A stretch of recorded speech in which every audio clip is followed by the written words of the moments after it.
들어있더라고요. 잠깐 기도할까요? 하나님 아버지, 주님 감사합니다. 궂은 날씨 가운데도 주의 자녀들이 또 하나님 찾아서 나왔습니다. 예수를 섬기고 가까이 하는 것이 우리들의 삶의 복인 줄 알아서 늘 하나님을 가까이 하게 하시고, 우리가 마지막 주님 부르심을 받는 그 순간까지 건강 허락하는 대로 늘 이 자리를 사모할 수 있도록 주께서 은총을 베풀어 주시옵소서. 또한 오기를 소망하오나 여러 가지 상황이 넉넉지 못하고 그저 병상에서 주의 예배의 자리를 사모하는 성도들을 하나님 기억하시고 빨리 회복되어 주 앞에 나와 함께 찬양하고 예배할 수 있는 은혜가 있게 하여 주시옵소서. 예수 그리스도의 이름으로 기도하옵나이다. 아멘. 오늘 읽었던 사무엘상 18장 17절부터 마지막 절까지 말씀을 통해서 사울이 다윗을 미워함이라고 하는 제목으로 하나님 말씀을 전하겠습니다. 제가 이제 지난번에 전했던 내용 조금만 좀 정리해서 말씀드리면요, 우리는 이제 다윗 하면 떠오르는 사건이 다윗과 골리앗 사건이 제일 큰 사건이에요. 그래서 대부분 사람들은 다윗이 골리앗을 이기면 모든 문제가 풀릴 것이다 라고 생각을 하지만, 사실 골리앗과 다윗의 싸움 문제는 다윗의 인생 가운데 작은 문제예요. 딱 한 번 있던 일입니다. 그게 큰 일이긴 하지만 딱 한 번 있던 일이거든요. 근데 그의 평생의 힘든 사건은 어떤 거냐면 이 사울왕과의 싸움의 문제예요. 사울왕과 싸움의 문제는 풀기가 어려운 문제라고 제가 말씀드렸어요. 이길 수도 없어요. 죽여도 안 돼요. 하나님의 종이기 때문에 죽일 수도 없고, 죽이면 자기도 비난을 받아요. 근데 그냥 놔두면 자기가 죽어요. 이게 풀기 어려운 딜레마 같은 문제예요. 분명히 이 사람이 자기를 이제 오늘 본문에 보면 사유로 삼잖아요. 사유로 삼게 되고 또 자기의 어떤 정치적인 멘토 역할도 하게 되거든요. 그런데 그런 사람인데 계속 자기를 죽이려고 해요. 마지막까지 다윗 죽이려고 하다가 사울이 죽게 되거든요. 그런데 이 사람을 죽이면 안 되고, 이럴 수도 없고 저럴 수도 없는 그런 큰 적과의 그런 기간을 그 다윗이 굉장히 긴 시간을 보내게 됩니다. 제가 이게 우리 영적인 문제가 이거랑 비슷하다고 말씀드렸어요. 대부분의 적은 우리가 눈에 보이지도 않고 어떻게 해야 될지를 잘 몰라요. 웬만한 적은 안 보여요. 이게 어떤 게 이기는 건지 어떤 게 지는 건지도 잘 모르겠고, 저 사람이 적인지 아닌지도 모르겠고, 이게 나한테 도움이 되는지 안 되는지도 모르는 그런 적과 보이지 않게 늘 싸워나가는 게 우리들의 성도들의 삶이 아닌가. 그래서 성도들은 어떤 게 적이고 어떤 게 하나님이 원하시는 방법인지를 늘 생각을 해야 되고, 동시에 거기다 지혜도 필요해요. 그걸 잘 분별하는 지혜도 필요하고 인내도 필요해요. 상당히 긴 시간, 다윗 같은 경우는 사울 왕과의 어려운 기간이 적어도 한 13년 정도의 시간이 정도 지나게 되거든요. 13년 정도의 시간을 사울을 피해서 도망다니게 되는데, 그때 다윗이 살아남으려면, 그 다음에 사람들에게 다윗이 사울에게 보이는 태도가 나중에 사람들이 다윗에게 보이는 태도가 될 거거든요. 그렇기 때문에 다윗이 굉장히 지혜롭게 움직여야 되거든요. 믿음도 필요하고 용기도 필요하고 인내도 필요하고, 이게 우리 성도들이 살아가야 될 삶의 자세가 아닌가 하는 생각이 듭니다. 그런데 지난 시간에 말씀드렸었는데, 우리가 그동안에 가졌던 생각을 조금 좀 바꾸자고 제가 말씀드렸었는데요, 이 다윗이 전쟁을 하고 돌아왔을 때 사울하고 그러니까 골리앗 사건 말고 다른 사울이 시켜가지고 여러 차례 전쟁을 치르고 돌아오는 길이었는데, 그때 사람들이 사울이 죽인 사람은 천천히고 다윗이 죽인 사람은 만만이다라는 이런 말을 했고 노래를 부른 거예요. 근데 우리 생각에는 이게 어떻게 들리냐면, 이게 사울이 죽인 사람은 천천밖에 안 되고 다윗이 죽인 사람은 만만이니까 사람들의 마음이 다윗 쪽으로 기우나 보다, 우린 이렇게 들려요. 이게요, 우리들의 생각에는 그게 우리의 선입견이거든요. 그렇지만 이 히브리 노래에는 그런 뜻이 전혀 없어요. 그냥 사울은 위대하다, 그런 노래예요. 이게 사울이 죽인 사람이 천천히고 사울이 죽인 사람이 만만이다고 하는 건데, 운율을 맞추기 위해서 다윗이라는 이름을 거기에 그냥 집어넣은 것 뿐입니다. 이게 근데 우리들의 선입견에는 저 때부터 벌써 백성들의 마음이 다윗 쪽으로 기울었구나, 이렇게 오해하기 쉬워요. 사울왕도 그렇게 생각한 건 아닙니다. 이거를 사울이 기분 나빴던 이유는 거기에 자기를 칭찬하는 일에 다윗이라는 사람의 이름이 거기 들어갔다는 거예요. 왜 하필이면 자기를 칭찬하고 사울이 죽인 사람은 수없이 많다. 성경에서 천천은 100만이라는 뜻이거든요. 만만은 1억이라는 뜻이에요. 성경에서 가장 큰 숫자가 만이 제일 큰 숫자예요. 성경에서는요. 성경에서는 그보다 큰 숫자가 없어요. 만 이상 큰 숫자가 없거든요. 성경에는요. 그래서 그렇게 큰 그 칭찬을 사울이 들었음에도 불구하고 조금이라도 다른 사람이 칭찬 듣는 걸 못 견디는 거예요. 그래서 그때부터 사울의 마음속에 다윗에 대한 이 분노하는 마음이 생기게 돼가지고 다윗을 죽여야 되겠다는 그런 마음까지 다윗이 생기게 됐습니다. 그날 갑자기 악령이 사울의 마음을 강하게 사로잡아요. 그전에는 다윗이 사울을 위해서 수금을 연주하면 악령이 잠깐 물러나고 마음이 진정되는 일이 있었거든요. 이때부터는 진정이 안 돼요. 아무리 그 하나님의 영의 이끌림을 받는 다윗이 계속 노래를 불러주고 뭐 수금을 연주하고 해도 해결이 안 됩니다. 다윗을 죽이려고 싶은 마음이 계속적으로 그의 마음을 좀 사로잡고 있거든요. 그런데 자기가 이 사울왕도 하나의 갈등이 뭐냐면 다윗을 죽일 수가 없어요. 창을 던져도 2번이나 던졌는데 잘 피하는 거예요. 너무 가까운 거리고 사울은 창의 명수거든요. 근데 그 사람이 그 앞에서 피하는 걸 보고 야, 저걸 어떻게 할까? 근데 사람들이 그 다윗에 대해서 보이는 호의적인 태도도 있고, 성경에 보니까 사울이 다윗을 두려워했다는 말이 2번 나오는데, 하나는 그냥 그 다윗에 대해서 불쾌한 감정이 있었다 이런 뜻으로 사용되는 경우가 있고, 야, 저는 진짜 처리할 수 없는 사람에 대한 그런 두려운 마음이 사울에게 있었다는 뜻입니다. 오늘 본문에서는 사울이 이제 전략을 바꿔요. 사울에게는 딸이 2이 있거든요. 딸이 2이 있는데 이 딸을 팔아서라도 어떻게 하면 다윗을 죽였으면 좋겠는 거예요. 이 정도까지 가면 소위 요즘 표현으로 막 나가자는 거잖아요. 자기 딸을 팔아서라도 이 사울 왕은 다윗을 죽이고 싶은 거예요. 근데 이제 빌미는 앞에 17장 25절에 보면 사울이 그런 약속을 했었거든요. 내가 이번에 골리앗하고 싸워서 이기는 사람이 있으면 내가 그 사람에게 큰 포상금을 내리고, 2번째는 그 사람을 나의 사위로 삼을 것이고, 3번째는 그 가족에 대해서 세금을 면제하겠다라고 약속을 한 적이 있습니다. 17장 25절에 보면. 그래서 다윗이 사실은 골리앗하고 전쟁에 뛰어든 직접적인 이유는 그것 때문이에요. 그 포상금을 보고 다윗이 달려들었거든요. 그 약속을 지키는 것처럼 보이는 거예요. 그러니까 누가 봐도 사울 왕이 약속을 지키려고 하는구나 이렇게 보이지만, 오늘 본문 중간중간에 보면 그게 다윗을 죽이려고 하는 사울 왕의 계획이었다 이렇게 돼 있잖아요. 그러니까 이게 우리는 성경을 보면서 답이 써 있잖아요. 그렇지만 그 시대를 살아가는 사람들은 사울은 정말 약속을 잘 지키는 사람이구나. 왜 저렇게 다윗은 사울을 저렇게 못 믿어 하지? 저렇게 자기 딸을 둘까지 주려고 하는데 저렇게 시골에 있는 저 다윗을 데려다가 자기 사위로 삼는다는 저 행위 자체가 얼마나 사울이라는 사람이 위대한 사람인가, 그렇게 생각했을 거거든요. 그 시대를 사는 사람들은. 그렇지만 우리는 답을 보고 있으니까 답은 써 있어요. 사울이 다윗을 죽이려고 올무를 놓는 것이다 이렇게 써 있기 때문에 우리는 이제 사울 나쁜 사람. 그렇지만 그 시대 사람들은 이거를 다윗에게 돌을 던질 거예요. 잘못하면 다윗이 사울 왕이 저를 죽이려고 해, 그러면 쓸데없는 소리 하지 말라고. 그 사람이 너를 얼마나 생각하는데, 그 많은 사람 중에 너를 사위로 삼으려고 하고 너를 그 많은 자리까지 세웠는데 그런 사람을 네가 배신하니? 그게 말이 되니? 그래서 제가 아까 처음에 그런 말씀 드렸잖아요. 죽일 수도 없고 죽여서도 안 되고, 이게 죽이거나 죽여서 만약에 하는 경우는 자기가 그 비난을 다 받게 되거든요. 그렇게 너한테 잘한 사람을, 특히 하나님의 종으로 기름 부음을 받은 사람을 너 어떻게 함부로 할 수 있냐 싶어가지고 다윗은 그러면 제기를 못 하거든요. 그래서 다윗이 이런 문제들을 가지고 상당히 이제 고민을 하게 되는데, 이 딸들을 준다는 문제는 결과적으로는 기만 전술입니다. 우리 17절 말씀해 보십시오. 사울이 다윗에게 이르되 내 딸 메랍을 내게 아내로 주리니 오직 너는 나를 위하여 용기를 내어 여호와의 싸움을 싸우라 하니, 이는 그가 생각하기를 내 손을 그에게 대지 않고 블레셋 사람의 손을 그에게 대게 하리라 함이라.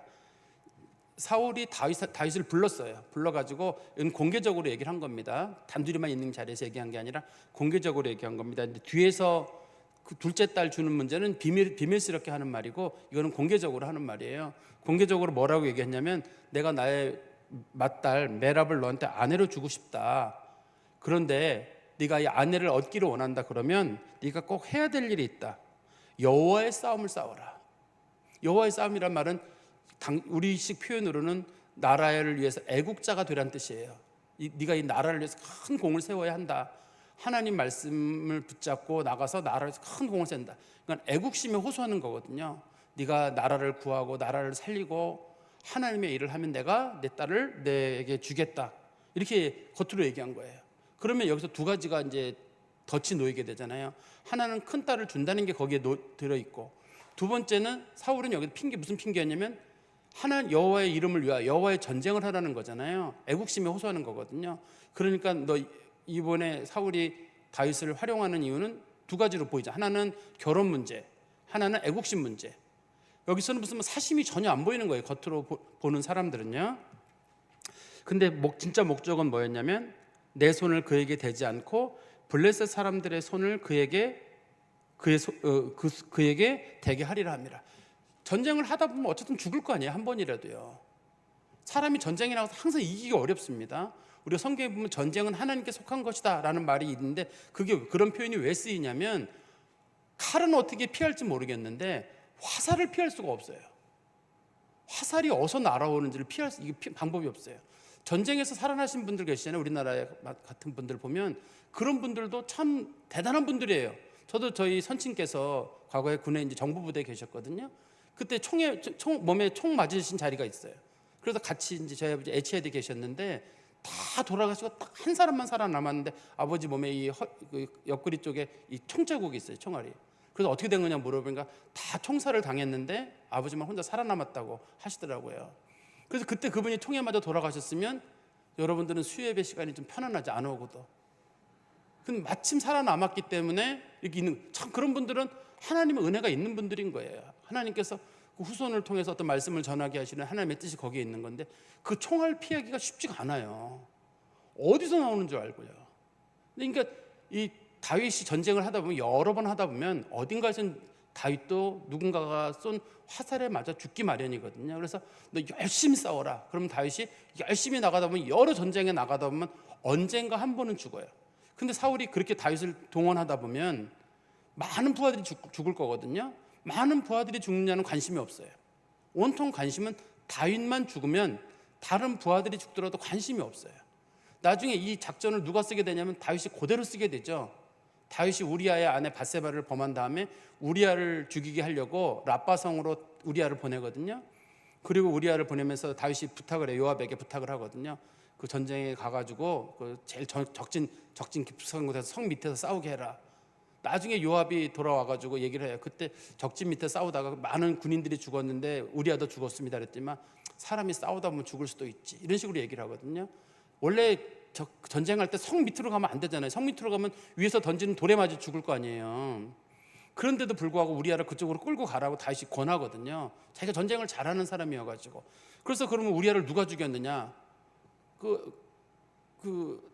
라빠성에 살고 있는 그 사람들이 죽인 거죠. 이 사람들이 암몬 사람들이 라빠에 살고 있었거든요. 그 사람 이방인의 손에 죽게 만든 거예요. 자기는 전혀 하지 않는. 그래서 그 우리아의 사망 원인은 성경에서는 다윗이지만 그 당시 전쟁 기록에는 라빠성에는 어떤 익명의 어떤 사람이 던진 돌에 맞아 죽었다. 이렇게 이제 기록이 될 거거든요.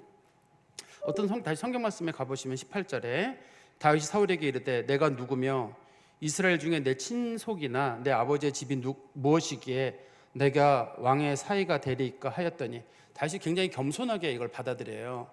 제가 어떻게 사위가 되겠습니까? 여기 보면 성경에 보시면 하나는 내 친속이나 내 아버지의 집이 무엇이기에, 자기네 집은 초라하다는 뜻이에요. 근데 친속이라는 말이 여러분 성경책에 보시면 친속이라는 말 앞에 생명이라는 말로 돼 있어요. 원래 원문에는 생명이라는 말로 돼 있거든요. 그러니까 그냥 친속이라는 말보다는 원래는 내가 누구이기에, 아마 이런 뜻일 거예요. 내가 누구이기에, 그리고 내 아버지의 집이 무엇이기에.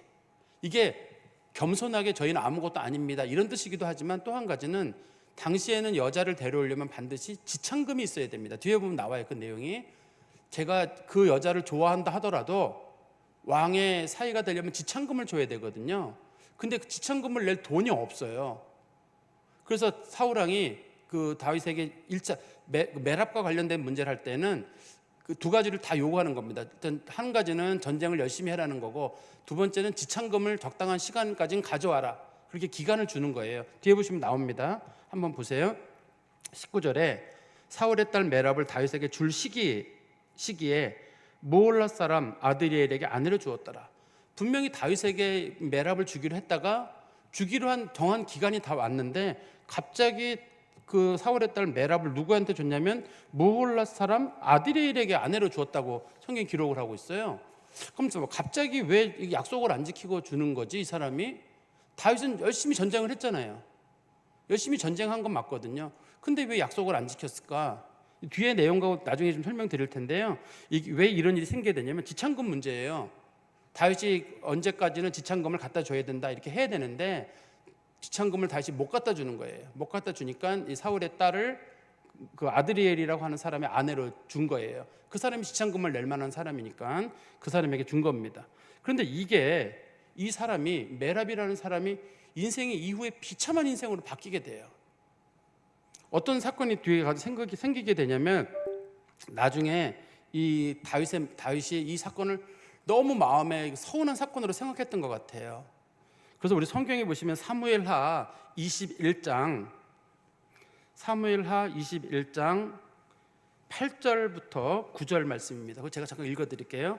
사무엘하 21장 8절 9절에 보시면 제가 지난번에도 한번 읽어드렸었는데요. 왕 이에 아야의 딸 리스바에게서 난 자 곧 사울의 두 아들 알모니와 무비보셋과 사울의 딸 메라백에서 난 자 곧 무홀랏 사람 바르실레의 아들 아드리엘의 5 아들을 붙잡아 그들을 기브온 사람의 손에 넘기니 기브온 사람이 그들을 산 위에서 여호와 앞에 목매어 달매 그들 7 사람이 동시에 죽으니 죽은 때는 곡식 빼는 첫날 곧 보리를 베기 시작한 때더라. 이런 표현이 있어요. 그 메랍의 아들 5명, 메랍이 결혼해가지고 이제 아드리엘 사이에서 아들을 5명을 낳았거든요. 그 아들이 전부 죽게 되는 사건이 있게 되는데 이거 어떤 배경을 가지고 있냐면 사울 왕이 자기가 왕이 된 다음에 이스라엘 내에 들어있는 소위 다문화 족속이 들어있었어요. 그 사람들이 기브온 사람들이거든요. 기브온 사람들인데 이 사람들은 그 이스라엘 백성들이 여호수아서에 보면 이스라엘 백성들이 가나안 땅에 막 들어갈 때 아무래도 자신들이 여기 그 이스라엘 백성들하고 싸우다가는 자신들이 질 것 같아요. 그래서 그 여호수아를 찾아가 가지고 오래된 떡이랑 그다음에 낡은 옷이랑 이런 걸 가지고 가서 저희는 아주 먼 땅에서 왔다. 하나님이 위대한 분이라는 걸 들었다. 당신들과 평화 협정을 맺고 싶다. 그래가지고 여호수아가 하나님께 물어보지 않고 평화 협정을 맺게 됩니다. 나중에 보니까 그 동네 사는 사람인 거예요. 근데 하나님께서는 뭐라 그랬냐면 가나안 7 족속은 반드시 멸하라고 했잖아요. 그렇지만 이미 약속을 했기 때문에 이 이스라엘 백성들이 죽일 수가 없고 이 기브온 족속들은 그러면 우리는 평생 이스라엘 백성들의 노예로 살겠습니다. 그래서 그 사람들이 생명을 유지하고 있었거든요. 노예로 살면서 생명을 유지하고 있었는데 사울이 왕이 되고 나서부터 어떻든 간에 이 사람들 이스라엘 속에 살고 있는데 이방인이 거기 들어있는데 이 사람들을 다 죽이면 백성들의 마음이 자기에게로 오지 않을까. 소위 사람들의 마음을 그 이스라엘의 어떤 좀 원래 순수 이스라엘 사람들이 아닌 사람들을 배척하는 쪽으로 자기가 민족주의자고 애국심에 있는 사람인 것처럼 해가지고 그 사람들을 죽이면 백성들의 마음이 자기에게 올 줄 알았거든요. 그래서 이 기브온 사람들을 많이 죽인 사건이 있어요. 그래서 이제 이 일이 있고 나서 한참 세월이 흐른 다음에 이 사무엘하는 다윗이 왕이 되고 난 다음이거든요. 어느 해에 3년 동안 비가 내리지 않아요. 그래서 다윗이 하나님께 선지자를 통해서 물어봅니다. 하나님, 우리 나라가 무슨 죄를 지었습니까? 하니까 하나님께 답이 오기를 이 비가 내리지 않는 것은 과거에 사울이 기브온 사람들을 너무나 많이 죽였기 때문에 그들이 하나님 앞에 억울하다고 호소를 해서 비가 내리지 않는 것이다. 그래서 다윗이 기브온 사람들을 만나가지고 물어봐요. 어떻게 하면 좋겠느냐? 우리가 원하는 건 돈도 아니고 위로도 아니다. 우리를 죽인 사울의 아들들 메랍의 아들들이에요. 이게 만약에 이 다윗이 메랍하고 결혼을 했잖아요. 결혼을 해가지고 자식을 낳았다 그러면 이게 다윗의 아들들이에요. 근데 다윗이 메랍하고 결혼을 못해요. 그리고 다윗이 또 뒤에 보면 미가라고 결혼하잖아요. 미가라고 결혼하는데 거긴 사이에는 아기가 없어요. 또 그 집에서는. 그래서 다윗이 이 문제를 푸는데 어려움이 없거든요. 근데 다윗이 생각할 때 이거 사울의 자녀들을 어떻게 찾아줄까 할 때 다윗이 서슴지 않고 메랍의 아들들 5명을 생각해내가지고 그 아들들 데려가서 죽여라. 그렇게 얘기를 하거든요. 다윗의 마음속에 큰 이게 서운한 마음이 있었던 것 같아요. 근데 우리가 보면은 성경에서 사울이 왜 그랬을까? 다윗이라는 인물이 성경에서 가장 위대한 인물인데 자기 딸이 지금은 그 다윗이 그 목동의 아들로서 이제 골리앗을 죽이고 이제 막 군대 지휘관이 된 사람이지만 정말 하나님 보시기에 전도 유망한 사람인데 저 사람의 아내가 됐다 그러면 성경에서 항상 다윗의 아내 메랍 이렇게 나올 텐데 그냥 이름 없는 아드리엘이라고 하는 사람의 아내로 남아버리는 거예요. 그 부모의 욕심인 거잖아요. 이게 부모가 욕심을 부리가 생긴 문제예요. 부모가 생각할 때 저 지참금도 못 내는 사람, 아무리 전쟁을 잘하더라도 최소한 돈을 가져와야 되거든요. 당시에 지참금이. 근데 왕의 딸이라 그러면 지참금이 상당히 많아야 되는데 그거를 못 내, 돈도 없는 사람을 아무리 그 사람이 위대한 사람이라도 어떻게 하냐는 거예요. 그래서 돈이 있는 바르실레의 아들 아드리엘에게 줘버렸는데, 근데 결과적으로는 그 딸은 잠깐 동안은 생활을 유지하는지 모르겠는데 어떻든 영적인 차원에서는 빵점짜리가 되는 거예요. 하나님의 나라에 큰 인물이 될 수 있었는데 그 기회가 없어지게 되고, 두 번째는 그러면 넉넉하게 생활했는지 모르지만 나중에 이 다윗을 욕먹인 사건 때문에, 조롱한 사건으로 인해가지고 그 집이 저주를 받아가지고 아들들이 5명이 다 죽게 되잖아요. 그랬을 때 메랍의 마음속에 얼마나 이게 어머니로서의 그 슬픈 마음이 있었을까. 아마 그 마음속에 그랬을 거예요. 아버지가 왜 그랬을까. 만약에 내가 다윗과 결혼을 했다 그러면 최소한 애들이 죽지는 않을 거거든요. 최소한 죽지는 않을 텐데 우리 아버지는 왜 이렇게 하셨을까. 이 다윗이 나중에 왕이 되고 정말 성경에서 그만큼 위대한 사람이 찾을 수 없을 만큼의 인물이 됐을 때 메랍이 자기 아버지에 대한 큰 아마 원망이 있지 않았을까. 근데 이 아버지는 지금 딸이 어떻게 되느냐는 관심이 없어요. 자기 욕심이 뭐냐면 다윗을 죽이고 싶은데 이게 잘 안 죽어요. 그러니까 아버지가 생각해도 저 되게 안 죽네. 지참금 못 낸다는 걸 핑계로 해가지고 딴 사람 줘버려야 되겠다. 그래서 딴 사람한테 줘버리는 사건이 있었습니다. 그게 앞부분에서. 그리고 우리 다시 20절 가보시면 사울의 딸 미갈이, 둘째 딸이에요. 사울에게는 이제 아들이 한 6명쯤 되고 딸이 둘이 있거든요. 사울의 딸 미갈이 다윗을 사랑하며 어떤 사람이 사울에게 알린지라 사울이 그 일을 좋게 여겨. 이것은 다윗과 미갈이 둘 다 동시에 좋아한 게 아니라 미갈이 다윗을 그 짝사랑하고 있다는 얘기가 어떤 사람을 통해서 사울의 귀에 들린 거예요. 당신 딸 미갈이 다윗을 좋아합니다. 지금은 다윗은 이제는 사울 집을 찾아보고 싶지 않죠. 한번 그렇게 결혼까지 갈 뻔했는데 이거를 사울 왕이 틀어버렸잖아요. 다시는 이 집을 쳐다보고 싶지 않거든요. 다윗은. 그리고 자기는 돈도 없어요. 뭐 쳐다본다 할지라도 지참금이 없는데 어떻게 자기가 해요. 쳐다보지도 않는데 다윗이 어떻게든 또 결혼이라는 걸 핑계로 해가지고 저놈을 끌어들여가지고 죽여야 되겠다.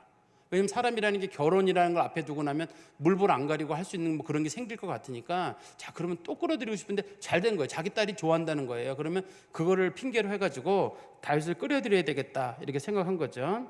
21절입니다. 스스로 이르되, 요 21절은 스스로 혼자 말하는 거예요.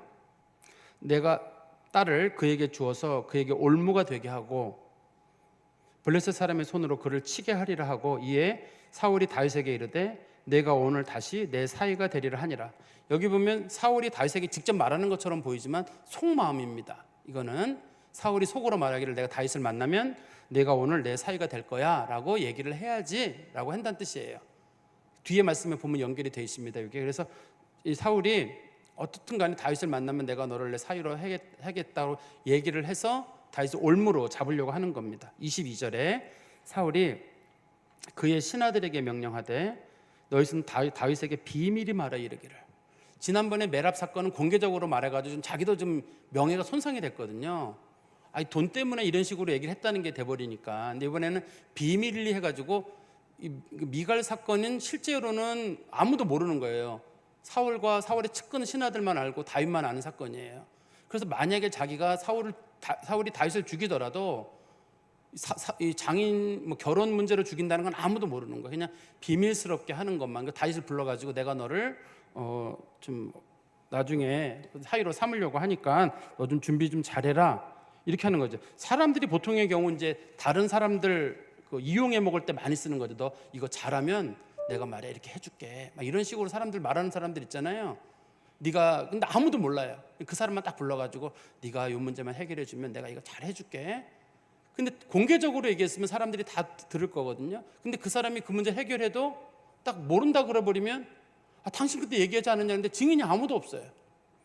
지금 이제 그런 상황을 좀 만들어가고 나중에 다윗이 그때 그런 약속을 하지 않았습니까? 그럴 때 사울하고 사울의 측근들만 알고 있기 때문에 다윗이 그걸 주장해도 아무 소용도 없는 거예요.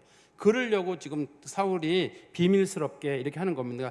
비밀스럽게 한다는 말의 뜻은 그 속에 속임수가 들어있다는 뜻이죠.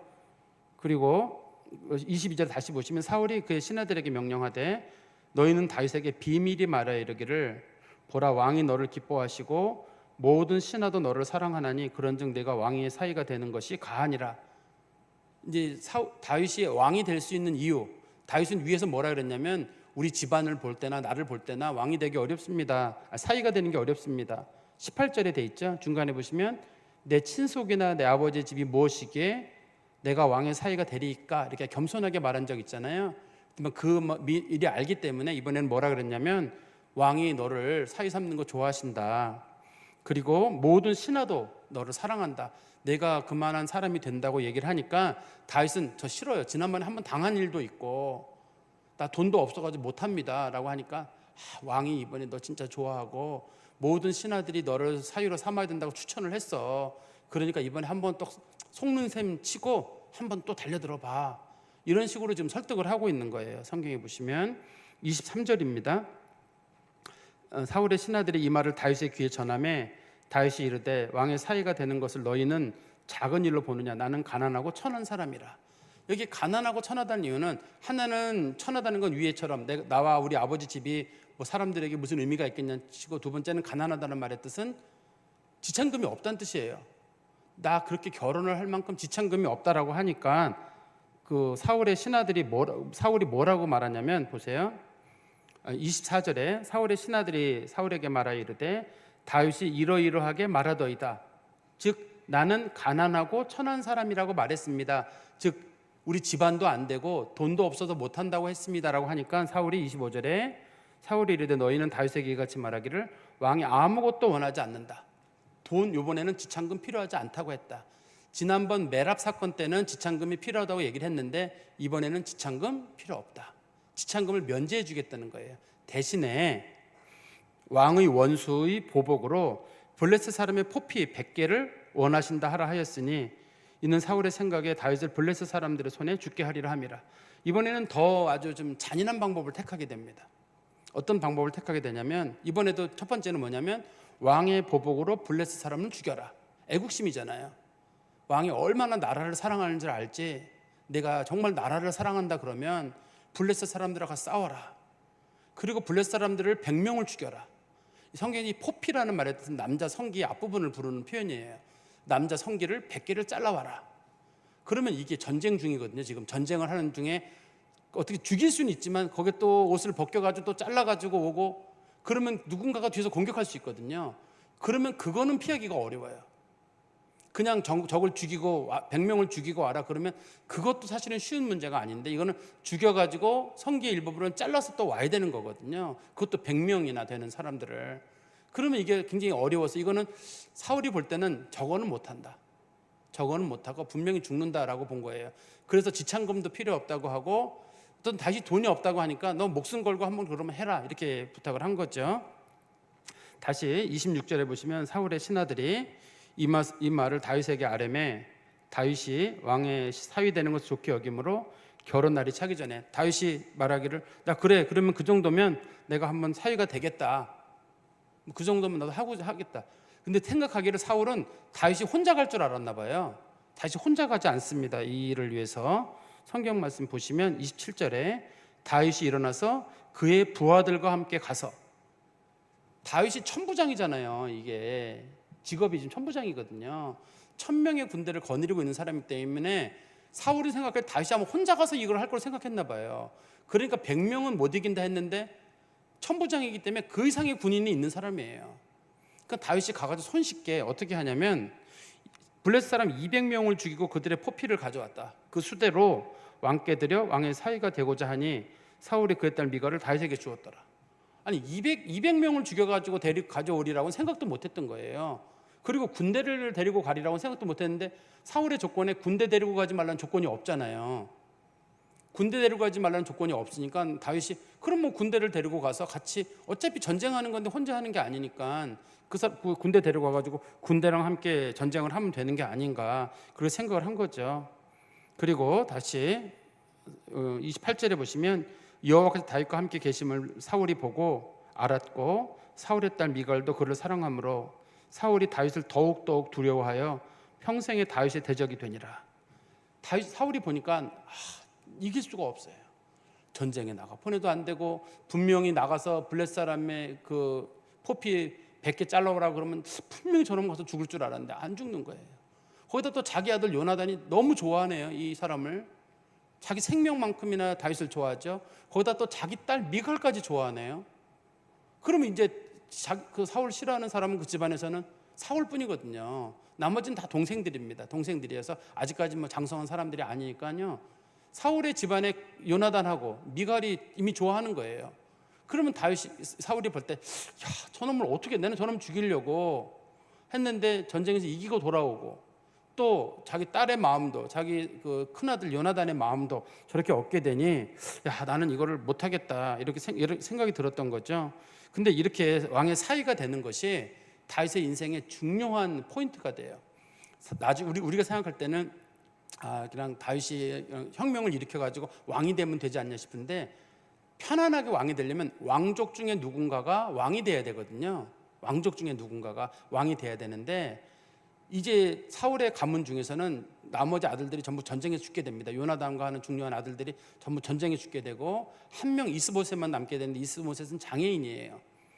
그래서 나중에 아브넬이 그 중심으로 뭔가 하려고 했는데 그게 잘 안 되거든요. 그래서 이 사울의 집안 가운데서 가장 가까운 왕족이 누구냐면 다윗이에요. 사위도 왕족의 가문에 속하거든요. 사울의 직계 중에서는 나중에 이스보셋 하나만 살아남고 나머지 아들들은 다 죽어요. 전쟁에서, 블레셋과의 전쟁에서, 길보아 전투에 다 죽게 되거든요.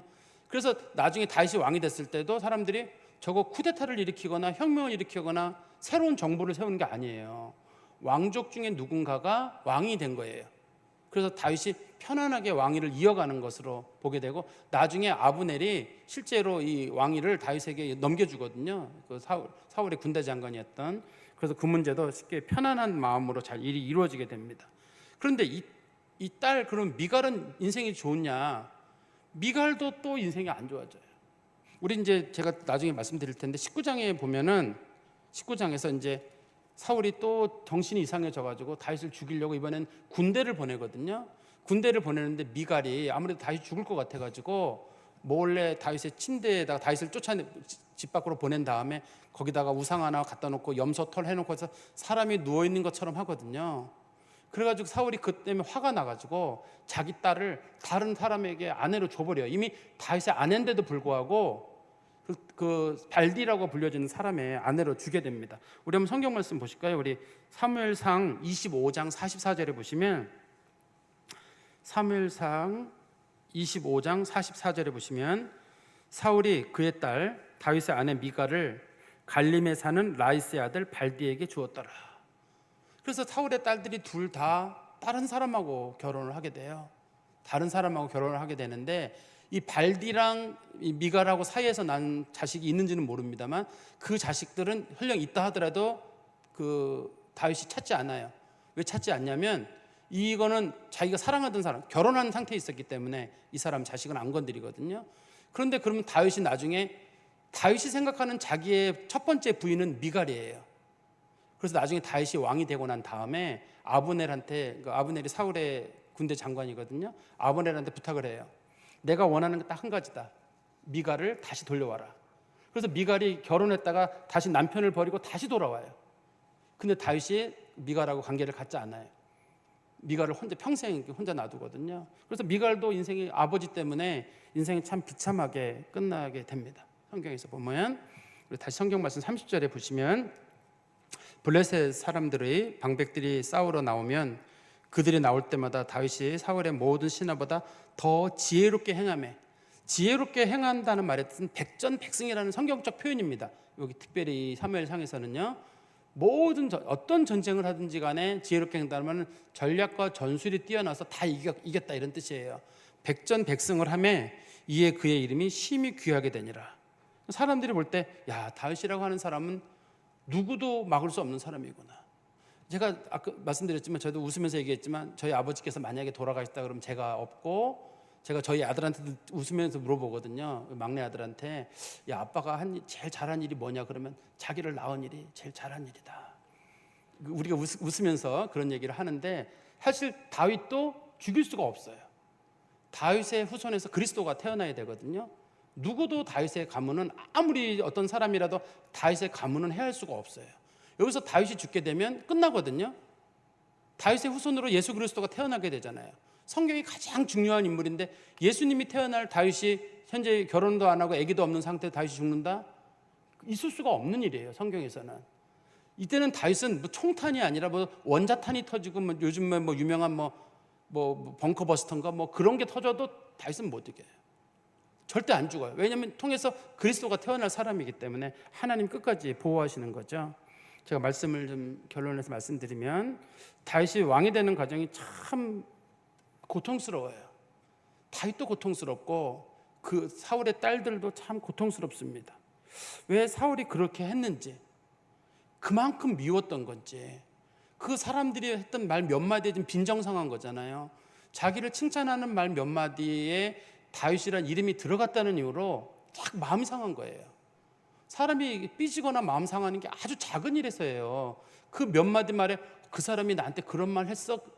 그러면 갑자기 확 마음이 돌아서 가지고 난 다시는 안 봐. 이런 식으로 사람이 돌아서게 되는데, 사울이 그런 사건이 돌아섰는데 자기 딸들의 인생을 아주 비참하게 만들어 버리거든요.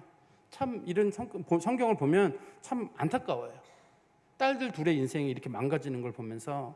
그래서 우리가 참 우리들의 미래는 알지는 못해요. 어떤 게 잘하는지, 자녀들이 어떻게 잘하는지 모르겠습니다만, 그래도 그리스도인들이 제일 잘하는 건 하나님의 뜻대로, 또 그리스도인다운 좋은 가치를 가지고 아이들을 또 결혼도 시키고 할 수 최대한 방법을 찾는 거예요. 그리스도인들은 지금 사울이 하는 걸 보면은, 첫 번째는 돈 문제로 그 아드리엘에게 보낸 사건이 있고, 이번에는 다윗 살려줬다는 이유로 발디에게 보내는 사건이 있는데, 그런 자신의 개인적 사건으로 인해 가지고 자기 딸들의 인생을 망가뜨리는 게 과연 옳은가? 그다음 두 번째는 좀 너무 미워한 마음을 너무 갖지 않는 거예요. 지금 사울의 마음속에 지금 미워하는 마음이 자기를 사로잡아 버려 가지고, 사람이 누구를 미워하잖아요. 그러면 사랑하는 사람보다 미워하는 사람을 더 생각해요. 하루 종일 그 사람만 생각해요. 내가 어떻게 갚을까 생각이 들어가지고, 사람 사랑하고 좋은 일 생각할 틈이 많을 텐데 누구를 미워하면 다른 게 집중이 안 돼요. 그래서 사람은 누구를 미워한다는 말은 온통 그 사람 속에 빠져 있어가지고 자기가 죄만 짓는다는 뜻이거든요. 지금 사울의 온통 집중은 어디가 있냐면, 다윗을 죽여야 되겠는데, 내 가족이 어려워지고 집안이 풍비박산이 난다 할지라도 어떻든 다윗만 죽이면 된다는 생각 때문에 주변의 환경이 안 보이는 거예요. 집안이 어떻게 되고 있는지를.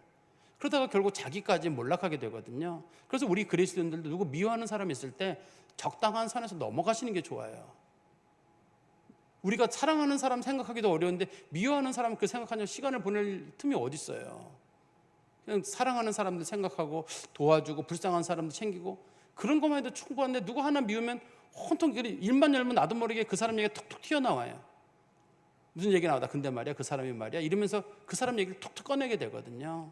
그러니까 우리가 누구를 특별히 미워하지 않고, 이런 것을 보면 이제 다윗이라고 하는 사람이 좀 큰 사람인 건 알 수 있어요. 다윗은 이런 어려움을 겪어도 사울에 대한 미움을 잘 안 보여요. 다윗은요. 근데 사울은 계속 보입니다. 왕은 사울인지 모르고, 키는 사울이 큰지 모르지만 하나님 앞에 큰 사람은 다윗이에요. 우리도 좀 그리스도인답게 마음을 좀 넓게 하시고, 또 우리들의 자녀들이 잘못 가는 게, 물론 인생은 어떻게 사는지 제가 잘 모르겠습니다. 저도 뭐 인생 처음 살아가는 인생이니까. 그렇지만 우리들의 인생을 결정할 때 하나님 말씀대로, 하나님이 원하시는 대로 거기에 좀 많은 무게를 두시고 결정하시고, 또 우리가 지지하는 그런 성도들이 되시기를 간절히 소망합니다. 기도하겠습니다. 하나님 아버지, 주님 감사합니다. 사울 왕이 다윗에 대한 작은 미움에서 그 미움을 점점 키우다가 마침내 딸들마저 비참한 지경으로 몰아가는 것을 보면, 사람이 얼마나 미련한지, 그 미움이 우리를 얼마나 크게 파괴하는지 저희들이 말씀을 통해 잘 깨닫게 됩니다. 하나님 아버지, 누군가를 미워하다 보면 온통 거기에 집중하게 되고 주변이 보이지 않게 되고, 근데 그것 때문에 내가 파괴되는데도 전혀 깨닫지 못할 만큼 우리는 어리석은 그런 사람이 될 때가 종종 있음을 보게 됩니다. 하나님 아버지, 늘 사랑하게 하시고 덮을 수 있는 은혜가 있게 해주시고, 지난 일들을 지난 일로 덮어두는 은혜가 우리 가운데 늘 있도록 하나님 도와주시옵소서. 예수 그리스도의 이름으로 기도하옵나이다. 아멘.